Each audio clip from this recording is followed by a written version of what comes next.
श्री शिवाय। इस वीडियो में हम आपको रोटी से जुड़ी वह बातें बताने वाले हैं जिसके बारे में अगर आप जान लोगे तो आप कंगाल होने से बच जाओगे।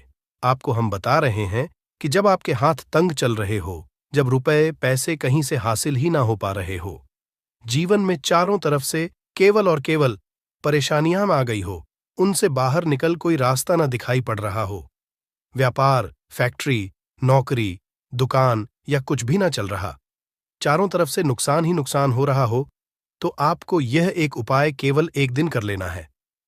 और गुरुजी ने कहा कि आप कुछ ही दिनों में देखेंगे कि आपके जीवन में कितना बड़ा चमत्कार हुआ है। धन हासिल के नए नए मार्ग बन जाते हैं, जीवन की सारी बाधाएं समाप्त हो जाती हैं और आपको सुख समृद्धि की हासिलें होती है। तो चलिए जानते हैं इस विषय उपाय के बारे में, परंतु उससे पहले एक निवेदन है कि अगर आप चैनल पर नए हैं तो कृपया चैनल को सब्सक्राइब जरूर कर लें और कमेंट बॉक्स में जय मां लक्ष्मी जरूर लिखें। माता लक्ष्मी। दोस्तों, हम लोग अक्सर खाना थोड़ा ज्यादा ही बनाते हैं और फिर कुछ खाना बच भी जाता है। सब्जी या ग्रेवी अक्सर खत्म हो जाती है और केवल रोटी बच जाती है। अगले दिन बासी रोटियों को घर के सदस्य या बच्चे खाने कतराते हैं। अगर आपके में भी ऐसा होता है तो ये जानकारी आपको हिलाकर रख देगी। अगर आप भी ऐसी रोटी खाते हैं तो आपको मालामाल होने से कोई भी नहीं रोक सकता। इसी के साथ ही इस वीडियो में हम जानेंगे कुछ ऐसी गलतियों के बारे में जो अगर आपके घर में भी महिलाएं करती हैं तो आज ही बंद कर दें, वरना पूरा घर हो जाएगा नष्ट। तो पूरी जानकारी के लिए इस वीडियो को अंत तक जरूर देखिएगा। दोस्तों, रसोई घर में ये गलती कभी भी नहीं करनी चाहिए। यकीन शास्त्रों द्वारा रसोई में इन गलतियों को करने वाला व्यक्ति हर हाल में वह निर्धन हो जाता है, उसे गरीबी का सामना करना पड़ता है, पूरे परिवार को इसका खामियाजा भुगतना पड़ता है। शास्त्रों में स्पष्ट बताया गया है कि जिस घर में मां अन्नपूर्ण जी का वास हो जाए तो मां के साथ साथ सभी देवी देवता एक साथ निवास करते हैं। ऐसा करने वालों के घर में अनाज का भंडार धन दौलत से भरा रहता है। जिस भी व्यक्ति के घर में ये गलतियां अगर होती तो इसे आप मामूली ना समझे और ना ही नजरअंदाज करने की गलती करें। आपका पूरा घर निधन हो सकता है।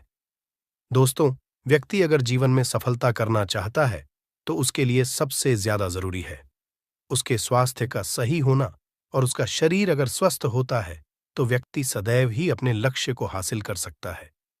ऐसे में शास्त्रों के अनुसार अगर आपका रसोई घर अच्छा है, उसमें ये गलती नहीं होती है, तो मां अन्नपूर्णा आपसे प्रसन्न हो जाती है, आपको मालामाल कर देती है। तो चलिए जानते हैं कौन सी है वो गलतियां हैं, परंतु उससे पहले दोस्तों आपसे रिक्वेस्ट है कि वीडियो को लाइक करें, अपने दोस्तों के साथ शेयर करें, और अगर आपने अभी तक चैनल को सब्सक्राइब नहीं किया तो सब्सक्राइब करके बेल आइकॉन जरूर प्रेस करें।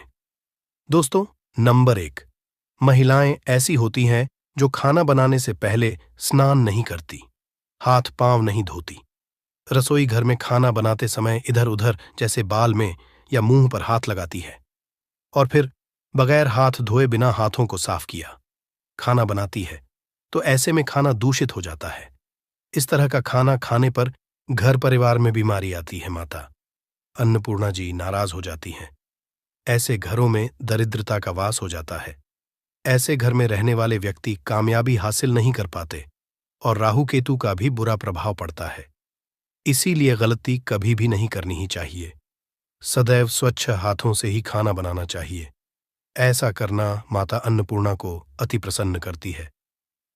दोस्तों, नंबर 2, शास्त्र में बताया गया है जहां पर महिलाएं भोजन बनाती हैं वह स्थान स्वच्छ ना हो तो राहु केतु का बुरा प्रभाव पड़ता ही है। साथ ही क्षण भी रुष्ट हो जाते हैं। ऐसे घरों में कमाने वाले व्यक्ति पर बुरा असर होता है। पूरा हर धीरे धीरे निर्धनता का शिकार होता चला जाता है। इसीलिए घर सदैव साफ सुथरा रखना चाहिए और गंगा जल से छिड़काव जरूर करना चाहिए। ऐसा करने से माता अन्नपूर्णा आकर्षित होती है और आपको आपके हर कार्य में कामयाबी मिलेगी। साथ ही उसके परिवार के हर सदस्य को उनके काम में कामयाबी मिलती है। नंबर 3, दोस्तों, अपने घर में धारदार चीज नहीं रखनी चाहिए।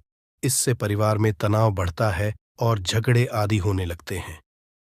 ऐसे में रसोई घर में 1 या 2 से ज्यादा चाकू छुरी नहीं रखने चाहिए, ऐसे जिसका आप उपाय नहीं करते हैं, परंतु आपने अब तक रसोई घर में उसे रखा हुआ है, तो ऐसे ही बेकार परिधारदार वस्तुओं को तुरंत ही बाहर कर देना, क्योंकि ऐसी चीजें घर में रखने से नकारात्मकता आकर्षित होती है। इससे काफी बुरा प्रभाव पड़ता है। नंबर 4, रसोई घर के सामने जूते, चप्पल, झाड़ू, पोछा कभी भी नहीं रखना चाहिए। इससे माता अन्नपूर्णा नाराज होती है और पूरे घर को गरीबी का सामना करना पड़ता है। इसे पाप भी समझा जाता है। इसीलिए आपको कभी भी चप्पल, जूते या झाड़ू, पोछा घर के सामने नहीं रखनी चाहिए, क्योंकि इससे घोर अनर्थ हो सकता है और माता नाराज हो सकती है। नंबर 5, रसोई घर में खाना बनाते समय में महिलाओं को भोजन झूठा नहीं करना चाहिए। ऐसा करने मां अन्नपूर्णा जी का पूर्ण अपमान होता है। इससे घर में दरिद्रता का वास हो जाता है और माता लक्ष्मी भी घर से रूठकर चली जाती है। बहुत सी महिलाएं खाना बनाते समय खाने में नमक या मसाले चेक करने के लिए भी खाने लगती है। ऐसा नहीं करना, शुभता का ख्याल रखें और खाना बनाते समय पूरे खाने को कभी भी झूठा न करें, क्योंकि ऐसे में उनका अपमान समझा जाता है। घर की सुख शांति भंग हो जाती है। इसीलिए अगर आप खाना बनाएं तो सबसे पहले आप खाने को थोड़ा कहीं पर चढ़ा दें, थोड़ा सा किसी को खिला दें, तब भी आप भोजन छक सकते हैं। नंबर 6, अगर बार बार आपके भोजन में बाल निकल आते हैं, इसे आप मामूली ना समझें। ऐसा समझा जाता है कि खाने में बार बार बाल आना राहु केतु का बुरा प्रभाव होता है। ऐसा घर सदैव निधन का निधन ही रहता है। खाने में कभी भी बाल नहीं आना चाहिए, क्योंकि यह मां अन्नपूर्णा का सबसे बड़ा अपमान समझा जाता है। ये घोर अनर्थ समझा जाता है। ऐसे में शुद्धता भी भंग हो जाती है और परिवार को भयंकर बीमारियों का सामना करना पड़ सकता है। ये भूल कर भी ना करें और खाना बनाते समय सदैव औरतों को अपने बाल बांधकर ही खाना बनाना चाहिए। दोस्त, वास्तुशास्त्र के अनुसार कुछ वस्तुएं ऐसी हैं जो रसोई घर में बिल्कुल भी नहीं रखनी चाहिए। इन्हें रखने से परेशानियों में वृद्धि भी होने लगती है। नंबर 1, शीशा घर को सुंदर रखने के लिए कुछ लोग किचन में शीशा लगा देते हैं, परंतु शास्त्र की माने तो रसोई घर में शीशे का उपाय नहीं करना चाहिए। ऐसा इसलिए कि क्योंकि किचन में चूल्हा अग्निदेव का सूचक समझा जाता है। अगर शीशे में अग्नि का प्रतिबिंब दिख जाता है तो घर में अशुभ समझा जाता है। इसके कारण घर में कलह क्लेश बढ़ाने लगते हैं। इसी के साथ साथ घर की आर्थिक स्थिति भी बिगड़ने लगती है। तो यह गलती आप ना करें। नंबर 2, गुंथा हुआ आटा। कई बार महिलाएं किचन में रोटी बनाने को गुंथा हुआ आटा या बचा हुआ आटा फ्रिज में छोड़ देती हैं और सुबह उसी का उपाय रोटी बनाने के लिए करती है। वास्तु के अनुसार ये सही नहीं होता। रसोई घर में गूंथा हुआ आटा रखने से शनि और राहु का नकारात्मक प्रभाव पड़ने लगता है। इसी का से जीवन में अनेक तरह की समस्याएं होने लगती हैं। नंबर 3, टूटे कई तरह के बर्तन उपाय होते हैं। टूटे हुए बर्तन ना रखें। रसोई घर में कुछ बर्तन ज्यादा उपाय होने के पश्चात टूट जाते हैं, परंतु कई बार कुछ हद तक टूटे हुए बर्तन का उपाय करते ही रहते हैं। वास्तु के मुताबिक ये नहीं समझा जाता। रसोई घर में कभी भी टूटे फूटे बर्तनों का उपाय नहीं करना चाहिए। इससे परिवार के सदस्यों के बीच मतभेद में वृद्धि होने लगती है। चलिए अब करते हैं कि बांसी रोटी खाना आपके लिए कैसा है दोस्तों। खाना जब भी बांसी हो जाता है तो हम उसे फेंक देते हैं। शायद आपने कभी भी नहीं सोचा होगा कि बांसी खाना भी आपके लिए अच्छा हो सकता है। ऐसे में जाने बांसी रोटी आपके स्वास्थ्य और भाग्य पर क्या असर डालती है, जिसे जानकर आप चौंक जाएंगे। दोस्तों, आपको बता दें कि बांसी रोटी पाचन तंत्र के लिए चमत्कार से कम नहीं है। बांसी रोटी तन को दुरुस्त बनाती है। रोटी में फाइबर की प्रचुर मात्रा पाई जाती है। खाने में फाइबर की अधिक मात्रा पाचन में सहायता करती है। बांसी रोटी से पेट फूलने की समस्या, गैस की समस्या और कब्ज की समस्या से राहत मिल सकती है। इसीलिए दोस्तों, बांसी रोटी आपके लिए वरदान है। इसका उपयोग करें। वहीं अगर शास्त्रों की माने तो भोजन वैसे तो ताज़ा ही खाना चाहिए, परंतु जब तक भोजन खाने लायक है, खराब ना हुआ हो, तो उसे कभी फेंकना नहीं चाहिए, क्योंकि यह भोजन का अपमान है। ऐसे में जो व्यक्ति बासी भोजन को फेंकता नहीं है और उसे ग्रहण करके सम्मान देता है, तो ऐसे व्यक्ति पर मां अन्नपूर्णा सदैव प्रसन्न रहती है। परंतु इसमें एक बात का ध्यान देना बहुत ही आवश्यक है। बासी रोटी को जब भी आप खाएं या छोटे बच्चों को दें, तो पहले आप उसे से चेक जरूर कर लें। अगर बासी रोटी में से रेशियो निकल रही है तो आपके बच्चे की जान जा सकती है या आप बीमार भी पड़ सकते हैं।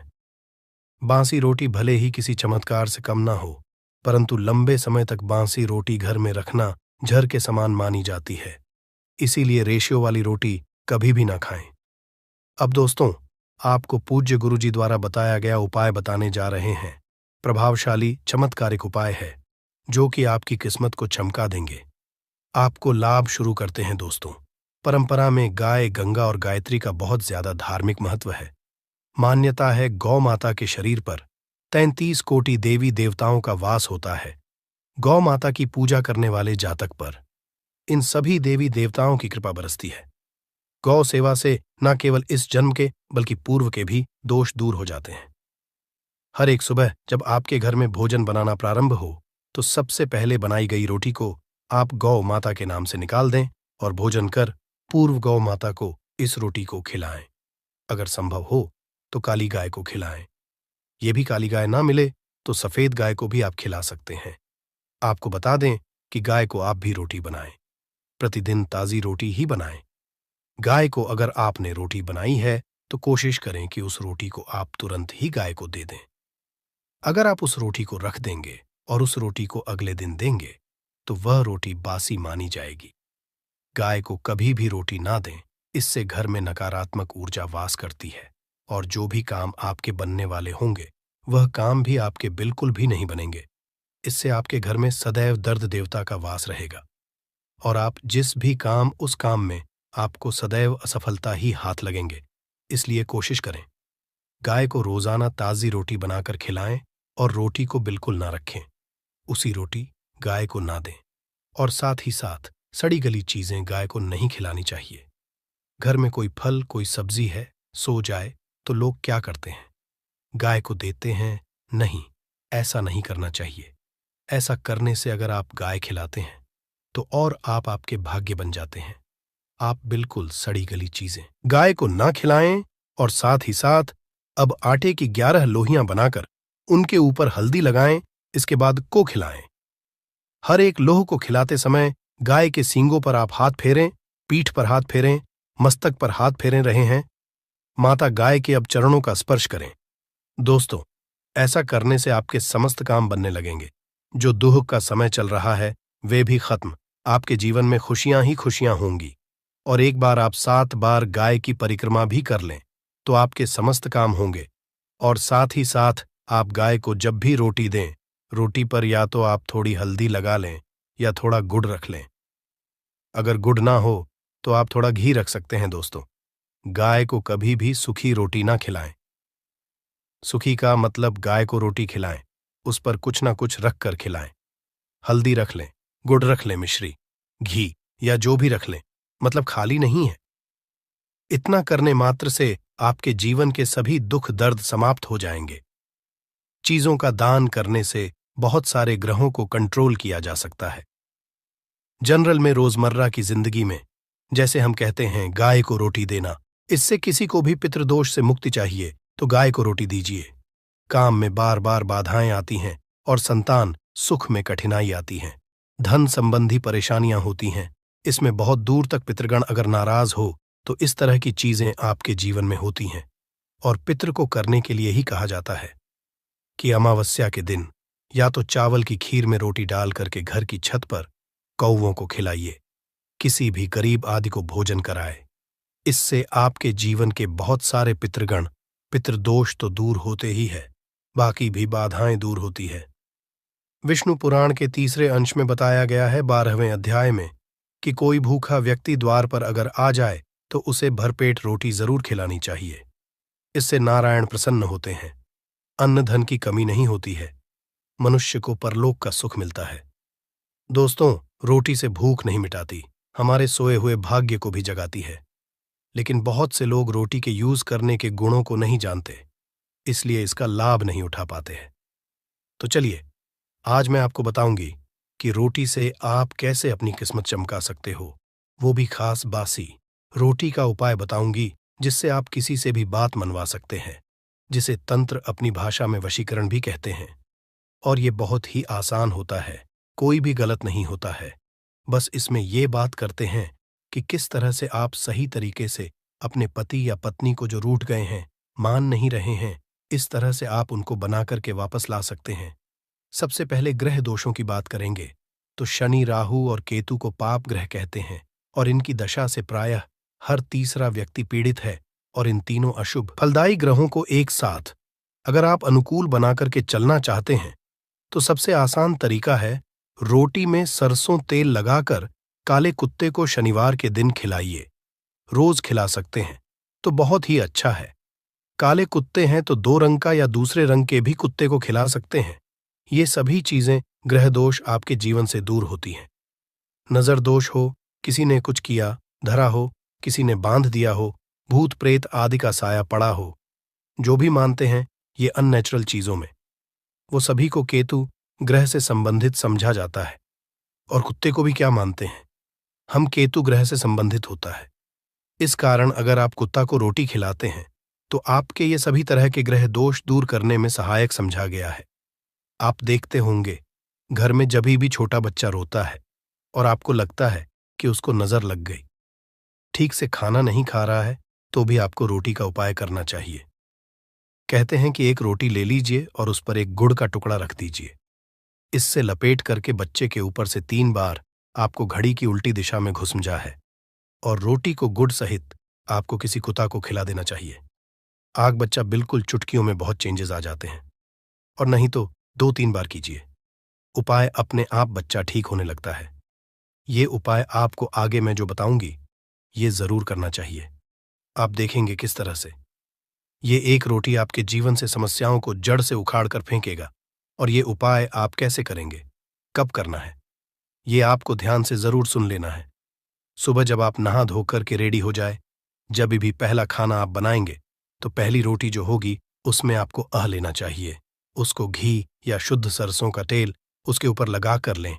सूखी रोटी ना रखें, थोड़ा सा लें और फिर उस पर बुरा या पिसा हुआ चीनी जो कहते हैं या नॉर्मल चीनी ले लीजिए, शक्कर वो छिड़क लीजिए। अब रोटी को दोनों हाथ में लेकर कुछ मिनट्स के लिए आपको अपने घर के इष्ट देव, अपने घर के देवता, जो भी आप देवी देवता को घर में पूजते हैं उनका आपको ध्यान करना चाहिए। सिर्फ मन में नमस्कार करें और ध्यान करें, कुछ मांगने की, कुछ शिकायत करने की, कोई नेगेटिव बात बोलने की जरूरत नहीं है, क्योंकि शक्ति सब समझते हैं कि आपको क्या चाहिए। अब इस रोटी के बराबर बराबर आपको 4 टुकड़े कर लेने हैं और इन 4 टुकड़ों को आपको अलग अलग जगह पर रखना है। अब पहला टुकड़ा रोटी का कहाँ रखेंगे? पहला टुकड़ा इस एक टुकड़े के छोटे छोटे 2 टुकड़े कर लीजिए और अपने घर की छत पर, या आप फ्लैट में रहते हैं तो अपनी बालकनी आदि में रख दीजिए। पक्षियों को खाने के लिए रख दीजिए। अगर घर पर नहीं है तो आप ये व्यापार स्थल पर भी कर सकते हैं। उपाय को इससे आपके पितृदेव की जागती है, वे आप पर प्रसन्न होते हैं। जो भी कार्य करेंगे उसमें आपको 100% मदद मिलेगी, आपको सफलता मिलेगी और व्यापार आदि धन लाभ आपको होता है। व्यापार दिन दुगनी रात चौगुनी उन्नति करने लगता है, इसलिए उनके संतोष के लिए ये आपको करना चाहिए। रोटी का दूसरा टुकड़ा छोटे छोटे टुकड़े करके चींटियों के बिल पर डाल दीजिए। इससे आपकी उन्नति में स्थिरता आनी शुरू हो जाती है। आपको खुशी देख करके, मतलब जो लोग भी कोई खुशी देखकर खुश नहीं है, आपसे ईर्ष्या करते हैं या जलते हैं और सदा कुदृष्टि रहते हैं, आपकी खुशहाली और शांति पर उनके सभी हथियार फेल हो जाएंगे। इस चीज को आप करके देखिए और इस तरह से आपका कारोबार और धन भी सुरक्षित रहेगा। और किसी भी तरह की अगर ईविल आई पड़ी है आपके घर पर या खतरनाक आपके नजर दोष लगा है, वो सभी इससे दूर हो जाते हैं। रोटी का तीसरा टुकड़ा, ये टुकड़ा आपको किसी आवारा कुत्ते को खिलाना है जो गली में घूम रहा है। कोई लोग पूछते हैं कि कुत्ता को खिला दूं, तो घर के कुत्तास को नहीं खिलाना है। ध्यान रहे, किसी रोड पे घूम रहे हैं, ऐसी जो भी आवारा कुत्ते होते हैं उनको ही आपको खिलाना है। पालतू कुत्तों को नहीं खिलाना है। ब्लैक कुत्ता हो तो बहुत अच्छी बात, लेकिन कुत्ते का रंग को लेकर ये नहीं कि ब्लैक नहीं मिला तो आप खिलाएंगे नहीं, आप खिला दीजिए। इससे भी आपके दुश्मन खत्म होते हैं। शत्रु चाहे कितने भी षड्यंत्र करते हैं आपके जीवन में, लेकिन आपका बाल भी बांका नहीं कर पाएंगे। रोटी का चौथा टुकड़ा यानी कि आखिरी टुकड़ा, इसे आपको चौराहे पर रख देना है। ये महामयी का भोग कहलाता है और इस क्रिया को करने से महामयी आपकी सभी ओर से रक्षा करती है। चाहे किसी ने भी आपके ऊपर शक्तिशाली से शक्तिशाली तांत्रिक क्रिया आदि भी किया है, किसी भी तरह की नेगेटिव एनर्जी आपके ऊपर डाली है, तो माता रानी की कृपा से आपके बिना कुछ किए वो अपने आप निष्फल हो जाता है। इस तरह से एक रोटी के 4 टुकड़े करके रोज कर सके तो रोज नहीं तो कम से कम शनिवार के दिन आपसे 4 शनिवार ऐसा कीजिए। आप देखिए आपके जीवन से कैसे सारी कठिनाइयां अपने आप दूर हो जाती हैं। अब हम बात करें, औरतों की कई स्त्रियों को शिकायत रहती है कि उनके पति उनके साथ अच्छा व्यवहार नहीं करते। आए दिन पति पत्नी के बीच झगड़ा और मनमुटाव चलता रहता है। ऐसे में पुरुष तो काम पे निकल जाते हैं, लेकिन एक घरेलू स्त्री होती है, उसके लिए बहुत दिक्कत होती है।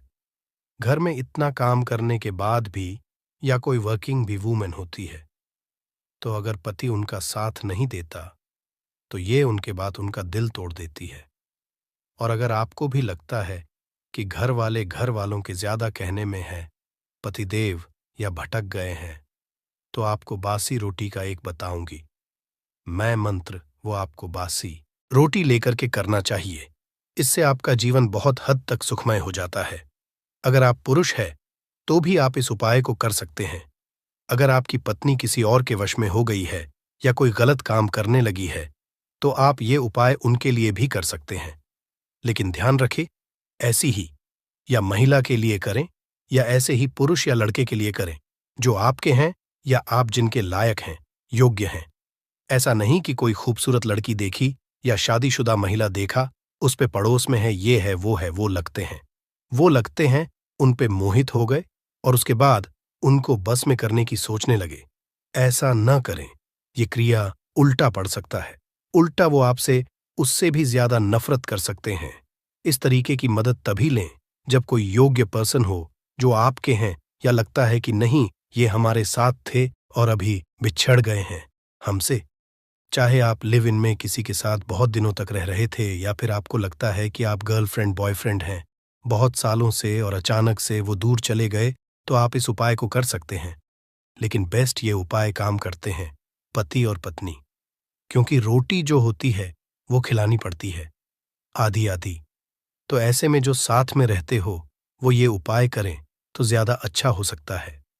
अगर आपको लगता है कि आपके साथ ही किसी दूसरे रिश्ते के अंदर भी फंस गए हैं, तो ये बस में तरीका करने का बहुत तरीका है। सुबह स्नान आदि से निपट लीजिए, इसके बाद कीजिए नहाने धोने के बाद रोटियां बना लें, और आपके पति जब आपसे खाना मांगे तो रोटियों के ऊपर आपको प्याज के रस से एक मंत्र लिखना है, वो बताऊंगी, और उस पर घी या मक्खन लगाकर के पत्ती को परोस देना है।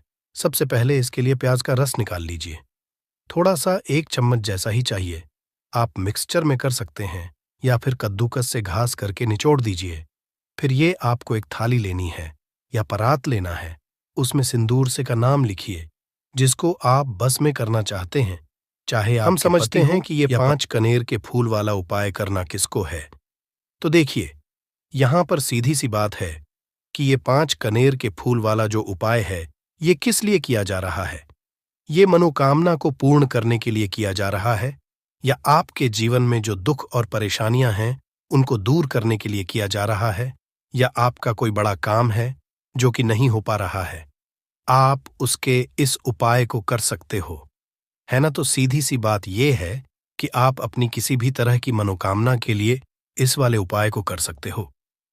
तो यह उपाय वह मानव कर सकता है जिस मानव को अपनी किसी भी तरह की मनोकामना भगवान शिव जी से पूर्ण करवानी हो। और अगर कोई भी माताएं बहनें जो है अपने घर की सुख और शांति के लिए, घर में धन समृद्धि को बढ़ाने के लिए वाला उपाय करना चाहती हैं, तो घर की जो बड़ी माताएं बहनें होंगी वो इस 5 कनर के फूल वाले उपाय को विशेष रूप से करें, क्योंकि माताएं बहनें घर की लक्ष्मी होती है, और जब घर की लक्ष्मी कोई विशेष उपाय करती है तो उसका फल ही बहुत जल्दी मिल जाता है और बहुत बड़ा होकर मिलता है। अन्यथा इस उपाय को कोई भी मानव कर सकता है, चाहे वह बड़ा हो, चाहे वो छोटा हो, चाहे वो बच्चा हो। जिस मानव को ये 5 कनेर के फूल वाला उपाय समझ आ गया, वह मानव इस 5 कनेर के फूल वाले को मंगलवार के अष्टमी के दिन जरूर करें, क्योंकि उसको इस उपाय को फल बहुत ही जल्दी मिल जाएगा। क्योंकि मंगलवार की अष्टमी के दिन भगवान शिव जी बहुत आसानी से प्रसन्न हो जाते हैं। तो आइए अब हम समझते हैं कि इस 5 कनेर के फूल वाले उपाय को आपको करना कैसे है और इस उपाय को करने का जो समय है वो क्या है। तो देखिए, इस मंगलवार के अष्टमी के दिन किए जाने वाले ये 5 कनेर के फूल वाला जो उपाय है, ये रूप से सुबह के समय होगा। किस समय होगा? सुबह के समय होगा। आपको कोशिश यही करनी है कि सुबह के समय हम इस 5 कनेर के फूल वाले उपाय को कर लें। पर किसी कारणवश अगर आप सुबह इस उपाय को ना कर पाओ, आपको कहीं काम से जाना हो या किसी और काम की वजह से आप उपाय को ना कर पाओ, तो आपके पास फिर दूसरा मौका रहेगा, जो कि शाम के समय का रहेगा, प्रदोष काल का रहेगा। अब भाई, प्रदोष काल का समय भी एक बहुत ही लोगों के मन में प्रश्न जाता है कि भाई, ये समय होता कब है? कितने बजे से लेकर कितने बजे के बीच तक का ये समय होता है, ताकि हमें उपाय के लिए जो है करने का समय पता लग जाए। तो हम आपको बता दें, प्रदोष काल का जो एक समय होता है, शाम का समय वो होता है शाम के 6000 बजे से लेकर शाम के 7 या 8 बजे के बीच का। इस समय के बीच में आप उपाय को करेंगे तो आपको उस उपाय का जरूर फल मिलेगा। तो शाम के 6000 बजे से लेकर शाम के 7 बजे के बीच में आप लोग इस 5 कनेर की फूल वाले उपाय को कर सकते हो। तो भैया, बहुत सारे लोग यहां पर ये प्रश्न भी जरूर करेंगे कि भाई, हम तो नौकरी पे जाते हैं, हम अपनी ड्यूटी पे जाते हैं और आने में हमें देर हो जाती है, तो उस जगह पर हमें क्या करना चाहिए? तो देखिए, उन लोगों को भी टेंशन लेने की जरूरत नहीं है। अगर आप लोग इस उपाय को शाम के समय प्रदोष काल में कर रहे हैं और अगर आप आने में देरी भी हो जाती है, आपको आने में 7 बजे तक आप पाते हो, तो भाई आप 7:10 या रात 8 बजे तक भी अगर उपाय को करोगे तो भी चल जाएगा। और अगर इससे भी थोड़ा देर हो जाती है ना, तो भी आप उपाय को कर सकते हो, क्योंकि मंगलवार की अष्टमी का दिन है। ये दिन बहुत ही कम आता है पूरे साल भर में। इसलिए जब आपको मकान मिल जाए, जब आप इस उपाय को जरूर कर लेना है। ना कोई भी उपाय हो, आप कभी भी कर सकते हो। मंगलवार की अष्टमी के दिन बस कोशिश करना कि समय के थोड़ा मतलब अंतर्गत ही कर लो। पर कारणवश अगर ना कर पाओ तो फिर आप थोड़ा देरी से भी कर सकते हो। आपको उपाय का फल जरूर मिलेगा, क्योंकि भगवान शिव विजन बहुत ज्यादा प्रसन्न होते हैं सभी भक्तगणों से जो उनको प्रसन्न करते हैं, है ना? तो अब हम यहां पर समझते हैं कि आपको उपाय कैसे करना है। सबसे पहली चीज दोस्तों, ये जो उपाय है ये 5 कनेर के फूल वाला उपाय है। तो सीधी सी बात है, इस उपाय में हमें 5 कनेर के फूल तो लेने ही लेने पड़ेंगे। अब यहां पर एक सबसे बड़ी गलती होती है, जो कि आप उपाय में करते हो और आपको पता भी नहीं लगता है, जो कि हम आपको बताते हैं। देखिए, जो आप 5 कनेर के फूल लेकर आओगे, सबसे पहले तो कनेर का फूल आप लोगों को पता होगा कि कैसा होता है। हम आपको जब भी बता देते हैं, कनेर के फूल वो होते हैं जो कि पीले कलर के होते हैं, लंबे लंबे से होते हैं। आप लोगों ने देखे भी होंगे। आप लोगों ने जो थंबनेल में फूल देखा हुआ था, वही कनेर का फूल होता है। तो आप लोगों को वैसे ही 5 कनेर के फूल लेकर आने। ये कनेर के फूल आप लोगों को बहुत आसानी से मिल जाते हैं। बस आपको इसका पेड़ ढूंढना होता है और बहुत सारे फूल उसमें लगे हुए होते हैं, कुछ भी कमी नहीं होती। बस दोस्तों, आपको यहाँ पर ध्यान इस बात का रखना है कि अगर ये 5 कनेर के फूल जो है, मतलब कनेर के फूल का पेड़ जो है, कहीं बाहर लगा हुआ है, वो किसी के अंडर में नहीं लगा हुआ है, किसी का वो पेड़ नहीं है, तो आप बिना पूछे जो है वह कनेर के फूल ला सकते हो, है ना? पर अगर कोई सा कनेर का पेड़ किसी के घर के अंदर लगा हुआ है और आपको वह कनेर के फूल उसके घर के अंदर से चाहिए, तो भाई उससे पहले पूछना कि भाई, हम जो है आपके पेड़ में से 5 कनेर के फूल ले लें या कनेर के फूल ले लें। भाई, पहले उससे पूछना, क्योंकि ये वाले जो 5 कनेर के फूल आप लोग ले रहे हो, ये उपाय के लिए ले रहे हो। और भगवान शिव जी को उपाय जब हम करते हैं तो भाई पूर्ण रूप से जो है पूरे विधि विधान से करते हैं। तो इसलिए अगर आप किसी के घर में के अंदर जो पेड़ लगा हुआ है कनेर का, उस पेड़ से अगर ये फूल ले रहे हो, तो भाई पहले उस घर के मुखिया से पूछ लेना कि हम आपके पेड़ से कनेर के फूल ले लें। अगर वो हाँ कह देता है तो भाई उसके बाद आप उसके पेड़ से 5 कनेर के फूल ले लेना।